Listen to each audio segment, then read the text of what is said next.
Boise State has a new take on tailgating. And you don't even need a tailgate. All you need is a ticket to the game and to arrive a little bit early. I'm that reporter standing outside right now recommending that everyone stay inside. It took me an hour to get from Nampa to Boise. The roads are really bad. This dirt parking lot is 5 acres of undeveloped land, and it will soon be home to hotels and condos. You can see that his rope begins there and it ends right here. And you can see that this is where someone intentionally cut the rope. The Spirit of Boise Balloon Classic is in full swing. Hundreds of early risers bundled up this morning to watch nearly 50 balloons take flight over the Treasure Valley. Today in court, 24-year-old Brandon Barr, accused of murder of the first degree, was denied any bond. We just heard from a neighbor that this car over here, this beige Tahoe, 2 people earlier today ran from that vehicle into this residence right here. We're on the 200th block of 5th Street North in Nampa. Here I am at Kid Fort. So how much is too much? Every day at work, I call, email, and text the people I'm interviewing. Then I use GPS to get from place to place. When I'm there, I'm taking pictures with my phone, and then I'm tweeting them back to Idaho on Your Side and Facebooking. If I didn't have my phone at work, I might really, hello? Oh, hey there. Roland and Michelle, you can see that vigil just finished up. We have remnants here of candles that have been lit. Many people did show up, and I spoke to many of those friends of Zach Peterson's.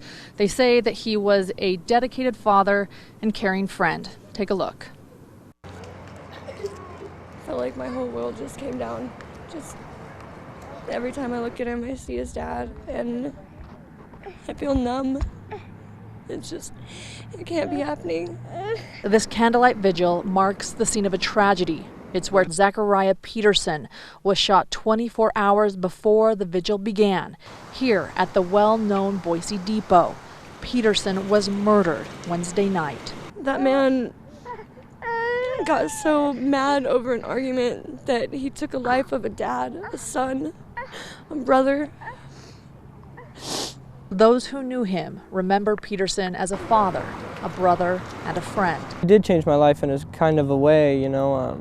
I was a troubled kid a couple years ago, and, he sat me down and almost kind of put me in check, you know what I mean?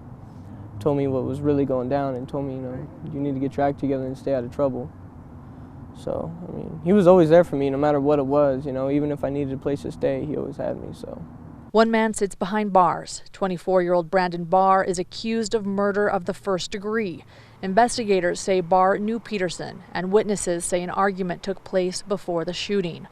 On Thursday, friends of Peterson, who are still waiting for answers, mourned the loss of their friend. If I could see him right now, obviously I wish I would have said goodbye, but I love him, I love him, and I love his family, so if they need anything, they know where to find me, so I'm definitely here for all of them.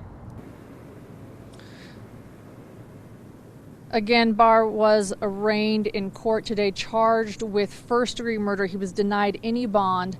We still do not yet know a motive, but we will continue to bring updates as they come. Live at the Boise Depot, Lauren Johnson, 6 on Your Side. It soothes the soul, it gives you happiness, it puts a smile on your face, and you have good people around you too. It's amazing. Where are you from? San Diego. Where are you from? Boise.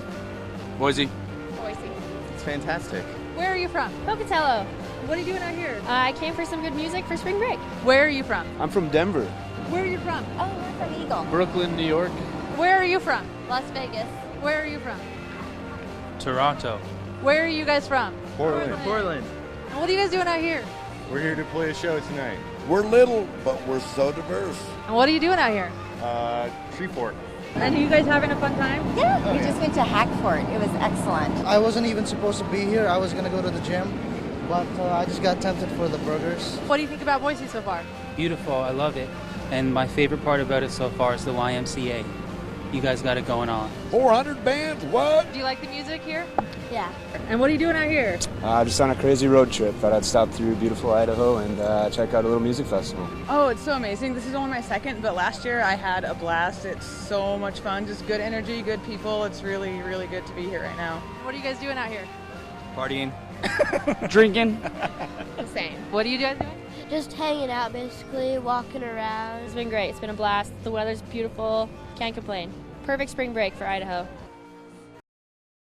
I shouldn't be judged by what's between my legs. DW says she always felt different. When people called me he, I would insist that I was a she. Her father, Tim, saw the same things. Every time I turned around, another Barbie doll would show up. I don't even know where they kept coming from. That wouldn't seem so odd to a dad, except that Tim thought he was raising a son, a little boy.